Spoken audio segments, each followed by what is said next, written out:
नमस्कार, आप देख रहे हैं अब तक टीवी चैनल। हमारे संवाददाता आरवी वर्मा ने बांदा से जानकारी देते हुए बताया, दिनांक 26/11 को समय लगभग 12 बजे से 2:30 बजे तक अशोक लाट चौराहे कलेक्टर परिसर में 8वीं बार उच्च प्राथमिक विद्यालय में कार्यरत अनुदेशकों ने अनशन किया।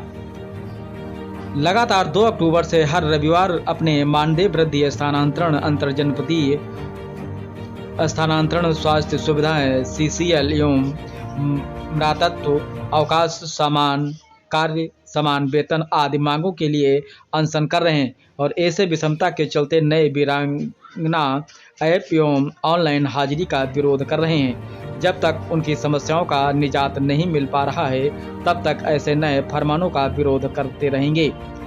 आज के क्रमिक अनशन का आरंभ संविधान दिवस होने के कारण अनशन में उपस्थित व्यायाम शिक्षक संतोष कुमार यादव द्वारा राष्ट्रगान कराने के साथ प्रारंभ किया गया। आइए चलते हैं हमारे संवाददाता के साथ। भैया आपका? मेरा नाम अनुराग कुमार है, अनुदेशक यूपीएस जसपुरा।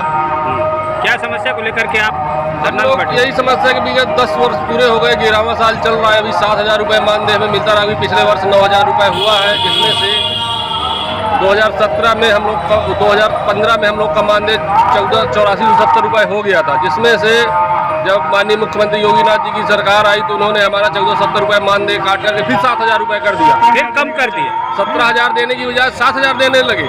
और अभी पिछले वर्ष 2,000 रुपये उन्होंने बढ़ा दिया। मतलब जब से हमारी नौकरी स्टार्ट हुई 7,000 रुपये से, तो मात्र 530 रुपये बढ़ा। 13 साल हो गए। बताइए आजकल की महंगाई में इतना कहाँ से हो पाएगा? 60 किलोमीटर जाना, 60 किलोमीटर वापस आना, ऐसे में सर कहाँ गुजारा हो पाएगा? और अब आगामी ये भी कह रहे हैं 1 दिसंबर से कि हम आप लोग की बायोमेट्रिक अटेंडेंस भी लगेगी, उसके ऊपर भी चाबुक जब शिकंजा कस जाएगा तो अंदर क्या करेगा? इन्हीं सब मांगों को रखते हुए हम ये चाहते हैं कि सरकार हमारा कुछ निवारण कर दे। इनके बहुत बहुत आभारी रहेंगे। क्या परिचय है भैया आपका? मेरा नाम संतोष कुमार यादव, यूपीएस पिपरेरी तलवारी ब्लॉक से बिलोंग करता हूं मैं।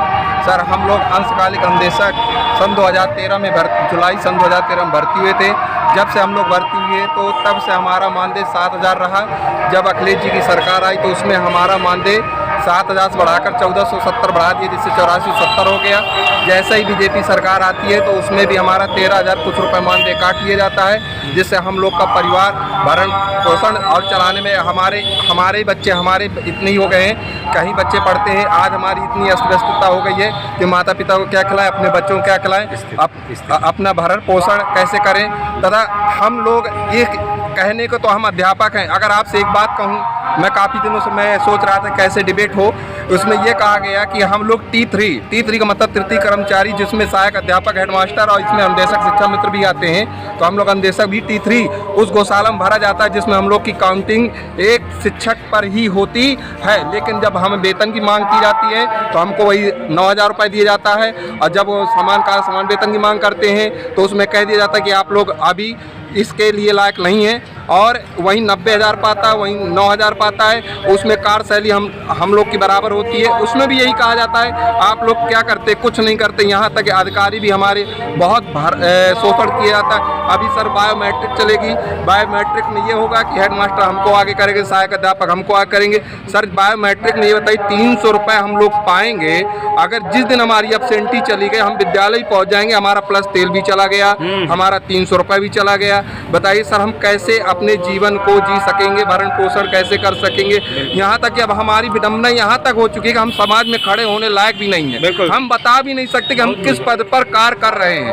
काफी हमारे साथी ये कहते हैं कि हम अनुदेशक नहीं हो, मैं आदेशक हो गए हैं। हमको आदेश दिया जाता है सहायक अध्यापक द्वारा, हेडमास्टर द्वारा, अधिकारियों द्वारा कि आप लोग करते रहिए, आप लोग का। लेकिन क्या होगा जब हमारा नुकसान पे नुकसान होता जा रहा है? वही होगा जो 300 भी चला जाता है। सर, हम लोग तो इस तरह कोड़ के मर रहे हैं। आज नहीं तो कल जरूर मर। इसी स्तर पे सर हम लोग की 41,000 कुछ भर्ती हुई थी। आज हमारी ये स्थिति हो गई है 27,000 कुछ 500 कुछ अनुदेशक ही बचे हैं। काल के ग्रह में समा गए हैं, भरण पोषण नहीं हो पा रहा है, माता पिता का ध्यान नहीं दिया जा रहा है। यहाँ तक बच्चे ये भी कहते हैं कि पापा कल शाम को चॉकलेट मिलेगी कि नहीं मिलेगी, हम अगले दिन की सब्जी की व्यवस्था कर पाएंगे कि नहीं कर पाएंगे। इस सारी चीज़ें सर कि अपनी व्यथा सुनाए तो सारा दिन सुनाते रहेंगे, फिर भी सरकार जाग नहीं रही है, चेत नहीं रही। पता नहीं सरकार को हम लोग पर्सनली क्या ऐसी दुश्मनी हो गई जो हम लोग की सुन नहीं रही हमारी बात।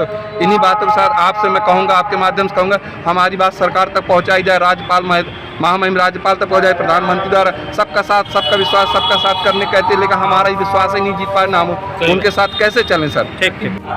मैं चंद्रसेन सिंह पटेल, अनुदेशक कला, पूर्व माध्यमिक विद्यालय बाघा में कार्यरत हूँ। सर हम 2 तारीख से हम बेसिक शिक्षा विभाग के उच्च प्राथमिक विद्यालयों में अनुदेशक हैं। अच्छा। हम 2 तारीख से विगत 2 अक्टूबर से अपनी मांगों के लिए 11 सूत्री मांगे हैं। पहला हमको जो है स्थानांतरण चाहिए, दूसरा हमारा जो समान कार्य करते हैं हम लोग विद्यालयों में जाकर तो हमें समान वेतन भी चाहिए, तीसरा हमारी बहनों को CCL मातृत्व अवकाश जैसी भी सुविधाएं संपूर्ण जारी हो, चौथा इनको मेडिकल सुविधाएं संपूर्ण सरकारी कर्मचारियों की भांति मिले, पांचवी हम लोगों का जो 17,000 मानदेय है वो लगातार सरकार court, high court, double bench, supreme court तक चली गई, उसको समाप्त करके हमारा मानदेय दे। इन सब मांगों के लिए हम लगातार 2 अक्टूबर से हर रविवार को इस अशोक लाट के अनशन में अहिंसा पूर्वक बैठते हैं, सत्य के मार्ग पर बैठते हैं कि शायद हमारी मांग, हमारी आवाज़ सरकार तक पहुंच जाए। और ऐसा उम्मीद करते हैं कि सरकार जाग करके हमारा जो सम्मान है हमें दे दे। हम अपनी छुट्टी क्यों खराब करें, हम क्यों हर रविवार को आकर के बैठे। अब तक कोई कार्रवाई एक्शन में आई कि नहीं आई, क्या आश्वासन मिला? जी अभी तक 7 रविवारों में लगातार LIU, DM office, SDM office से जो भी हमने ज्ञापन दिए सरकार को जा रहे हैं, लेकिन सरकार पता नहीं किस कुंभकर्णी निद्रा में है जो अभी तक कोई भी आश्वासन या कोई भी उसका जो है जवाब कुछ भी नहीं दिया है। लेकिन फिर भी हम अभी उम्मीद नहीं छोड़े हैं, सरकार के पास समय, हम भी चाहते हैं इस समय में सरकार अपना जगह और हमारी मांगों को पूरा करे। आपका प्रदर्शन किस प्रकार से आगे चलता रहेगा? हम अभी 3 तारीख तक तो हम यहीं तक, ये आज 26 नवंबर है, 3 दिसंबर या 10 दिसंबर हमारा लास्ट जिले स्तर पर का ये होगा, अनशन होगा। इसके बाद हम लोग लखनऊ कूच करेंगे। 10 से 20 दिसंबर के बीच में हम एक तिथि निर्धारित करके सरकार को जगाने का कार्य करेंगे कि सरकार जाग जाए और हमारी मांगों को। देखिए सर, 300 रुपया पाने वाली ये बहनें 60 किलोमीटर जाती हैं, आती हैं, कोई अधिकारी अगर 2 मिनट लेट हो जाती है उनका पूरा दिहाड़ी काट के चला जाता है। आप समझिए इस महंगाई में 300 में इनका परिवार, इनके बच्चे, इनका पति, इनका पूरा घर कैसे चलता होगा। इसके बाद अगर सरकारी का अध्यापक पर 2 मिनट में पूरा वेतन कट जाता है तो वो तो ठीक है, 3,000 पाता है, लेकिन इनका 300 रुपया के लिए जो कट जाता है, इनका कभी बनवाया नहीं होता। वो 300 या तो उतने से ज्यादा कार्यालयों के बाबू को खिला जाए, या तो 300 रुपया पाने के चक्कर में 700 गंवा जाए। ये भी अलग एक तरह का उत्पीड़न हुआ। उत्पीड़न ही हो रहा है। यही चाहते हैं कि सरकार जो बची हुए समय है इन पर हमारे मांगों पर विचार करे, क्योंकि सरकार एक की नहीं होती, सरकार पूरी पब्लिक की होती है। और मैं चाहता हूँ, देखिए सेमीफाइनल चल रहा 5 राज्यों का, सरकार को जागना चाहिए। अभी नहीं जागेगी तो 3 दिसंबर जो हमारा लास्ट धरना है, उस दिन जो है, उस दिन के अनशन से सरकार को 5 राज्यों की तस्वीर भी आ जाएगी, फिर वो चेत ले। अगर फिर भी नहीं चेती तो फिर